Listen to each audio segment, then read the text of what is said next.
This is Democracy Now!, democracynow.org, The War and Peace Report. I'm Amy Goodman with Juan Gonzalez. We turn now to Haiti, where almost 3 years since a 7.0 earthquake devastated the country, rebuilding has barely begun. Almost 400,000 people are still living in crowded camps. A new report by Amnesty International says the housing situation in Haiti is nothing short of catastrophic. The earthquake on January 12, 2010 killed roughly 300,000 people and left more than 1.5 million homeless in what was already the poorest country in the Western Hemisphere.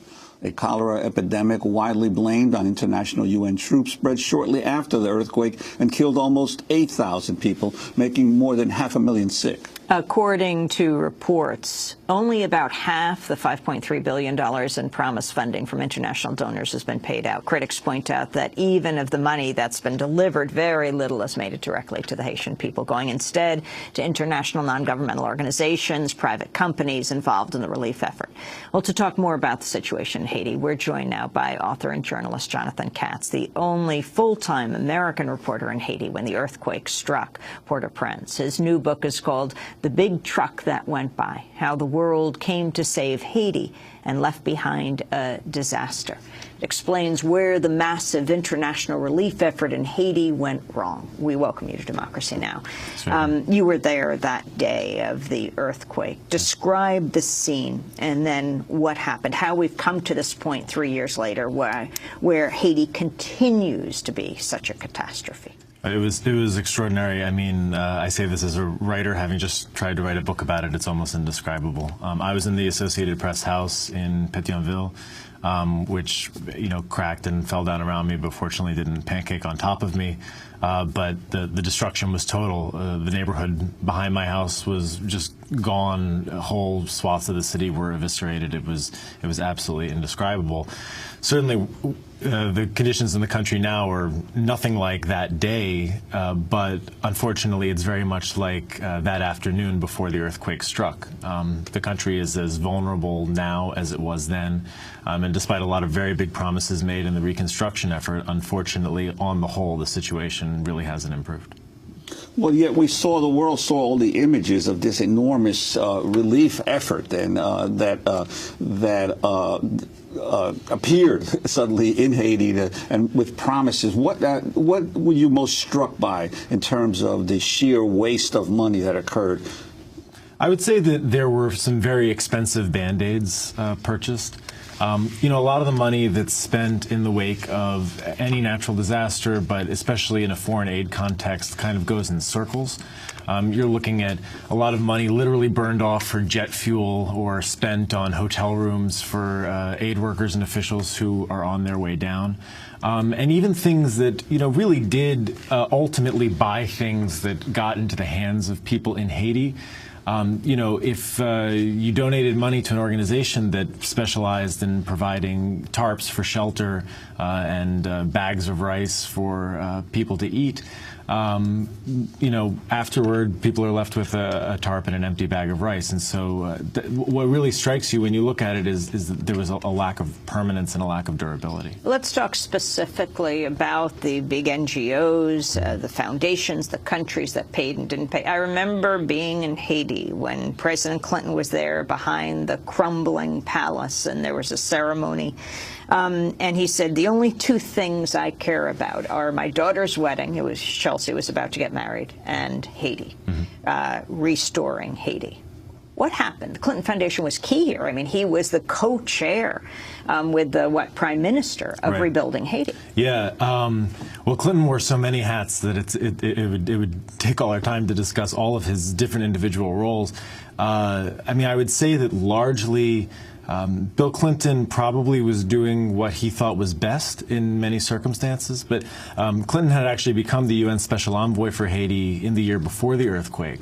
And Clinton's priorities are very particular. He came down with an aim, for instance, to revitalize the garment sector, which some people call sweatshops, low-wage assembly factories that are producing for export to the United States.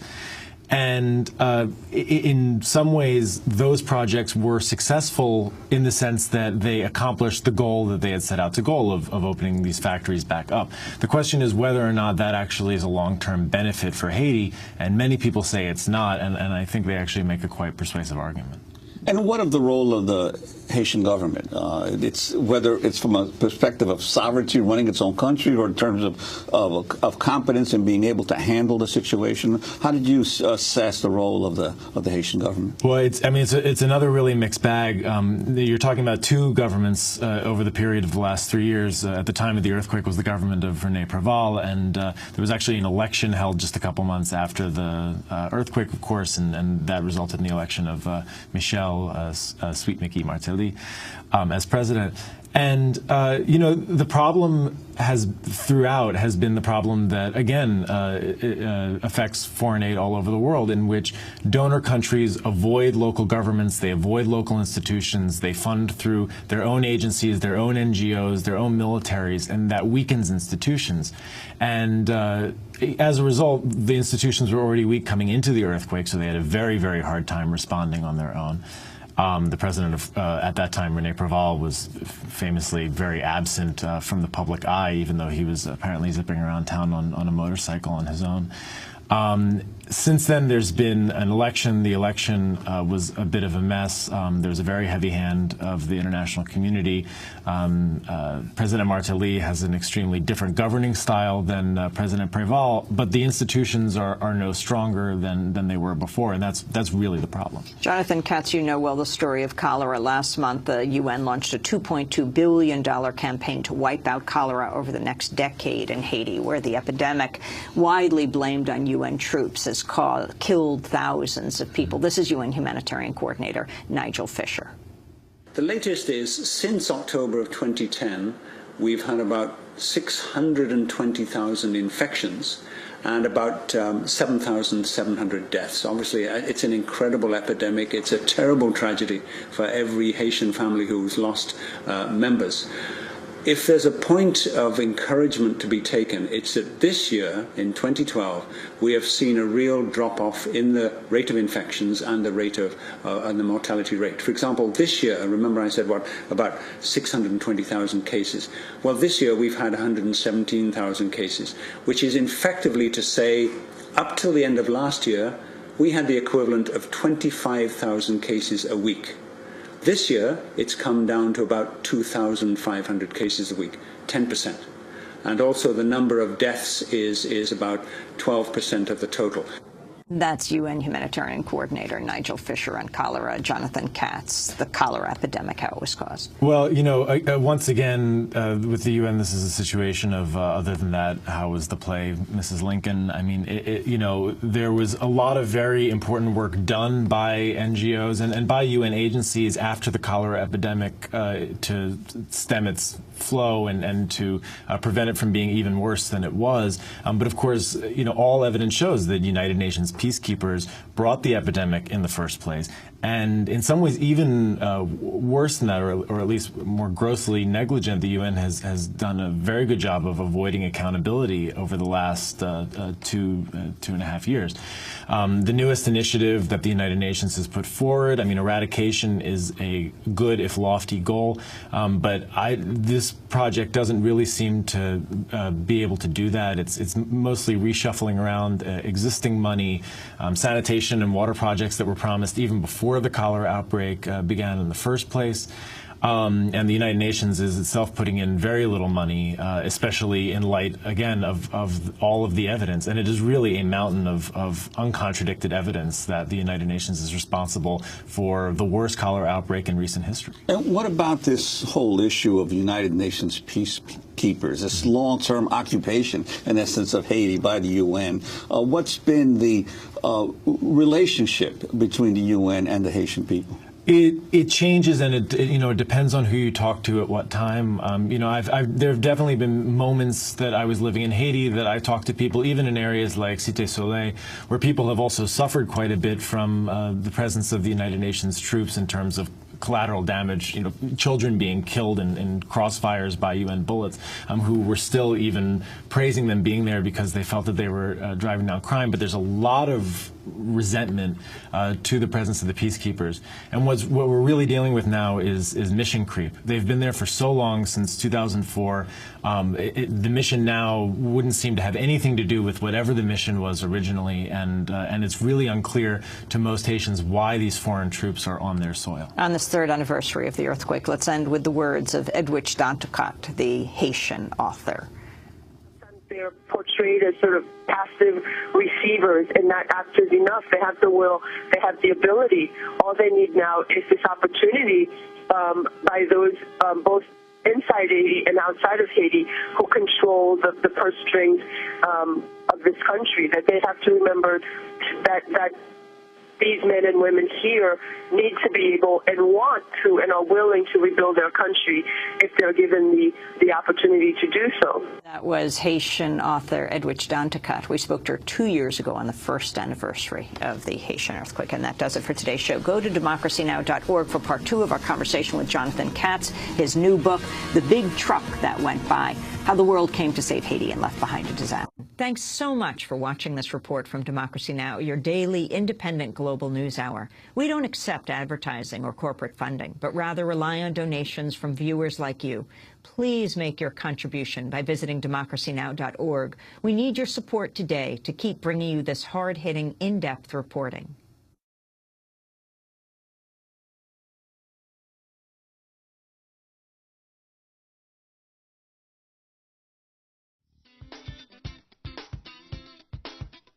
This is Democracy Now!, democracynow.org, The War and Peace Report. I'm Amy Goodman with Juan Gonzalez. Our guest is Jonathan Katz, author of The Big Truck That Went By, How the World Came to Save Haiti and Left Behind a Disaster. Jonathan is a former AP correspondent. He was in Haiti during the earthquake, the only full-time U.S. reporter in Haiti at the time.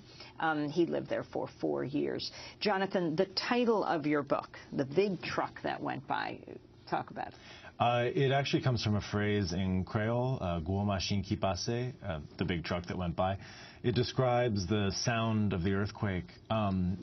Part of the reason why people were using different names, and that was one of several that were going around after the quake, was because there wasn't a lot of experience with earthquakes, even though there have been some in Haitian history, and so people were just looking for a way to describe it. But the two other pieces of it is I knew it would be evocative for readers in the States and elsewhere of the big aid effort that came through, and also for me it was evocative of the private trucks that would go through the city before the earthquake because of the dissolution of the Haitian state, delivering basic services like water and power, and so it sort of has a triple meaning. We talked in the first part of the interview about the impact of President Clinton, but there were lots of celebrities that went to Haiti, Sean Penn and Wycliffe Jean, of course, who's the impact of these celebrities on the so-called on the reconstruction effort. Well, it's really interesting. I mean, Sean Penn, for instance, is actually a fascinating character. It's not. You can't simply write him off as being a celebrity who came in for a photo op, and he's certainly not. But that doesn't mean that he shouldn't be. Once you take him seriously, it doesn't mean that that's the end of the conversation. Mm-hmm. He came in. He had no experience with Haiti. He had no experience being an actual aid worker. That he really became one. He had on-the-ground training. But in the process of that on-the-ground training, within weeks, he is a leader in the aid effort, in the cluster meetings at the United Nations base in Port-au-Prince. He's taking a leading role. He's being invited to testify before Congress about the situation in Haiti. He was allowed to sort of skip all of the interim steps between being new to a field and then becoming a leader in the field simply because of his celebrity in the States, but also because of the differential in power between foreigners, white foreigners, and Haitians. He was able to come in and be more important in Haiti than nearly anybody else in Haiti simply because he was an important person in a powerful country. But explain what Sean Penn did. He ran a refugee camp of tens of thousands, saying the other refugee camps just weren't working properly. When we visited Sean Penn, this was what he had to say in his camp just outside of Port-au-Prince. Currently, we're functioning as camp management for the Pétionville Club camp. or what they call here Terendagal. We have 55,000 IDP population in the camp. It's about 100 meters from here. And our job is to be principal coordinator of the other NGO actors in camp and to advocate for the camp. And we also function as a medical NGO and have a Class 3 hospital on site. And now we're currently beginning a project of, we had done the first primary relocation, but I'm careful to talk about that because there's approximately 1.8 million displaced people, and to date there's been a total of 7,000 people relocated citywide. And by relocations, we're talking about getting people out of spontaneous camps and into planned camps that have better security, better services, and are out of flood zones and that sort of thing.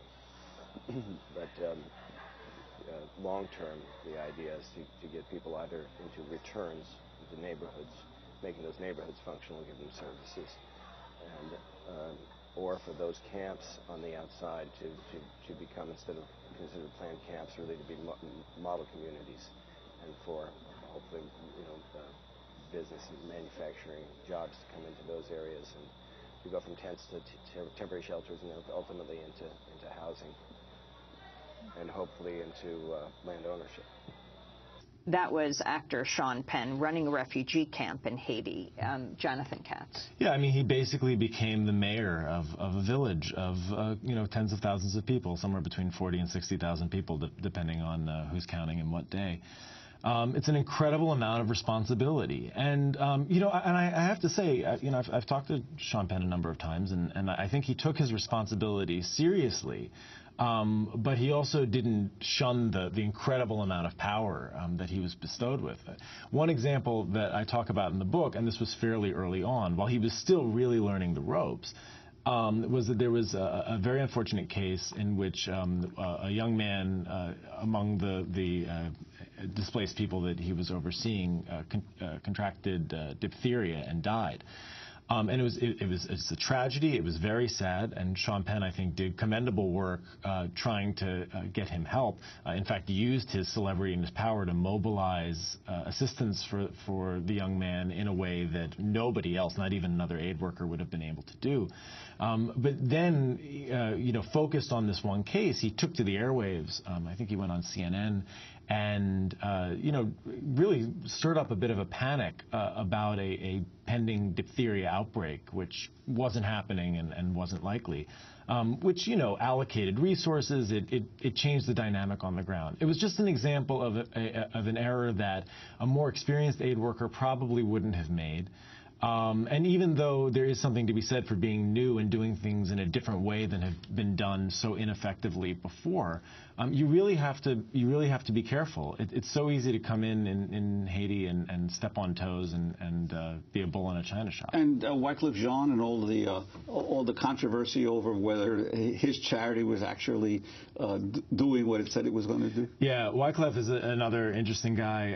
He obviously briefly became a politician, probably had the inside track to being president of Haiti had he not been excluded from the ballot right before the election in 2010.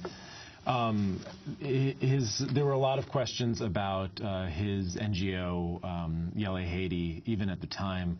Since then, even more revelations have come out that he was maybe pocketing money himself. He was using funds from the NGO to pay himself to do performances, a lot of really ugly things, and the charity has been thoroughly discredited at this point.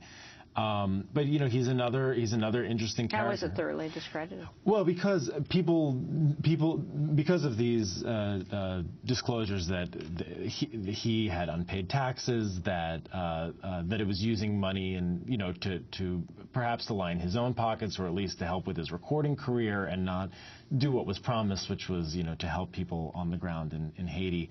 And ultimately, one of the most disappointing things about Yele is that it was looked at as being, since it was run by a Haitian American, it was a Haitian NGO, that maybe it would be more on the ground and more direct assistance to the people who actually live there.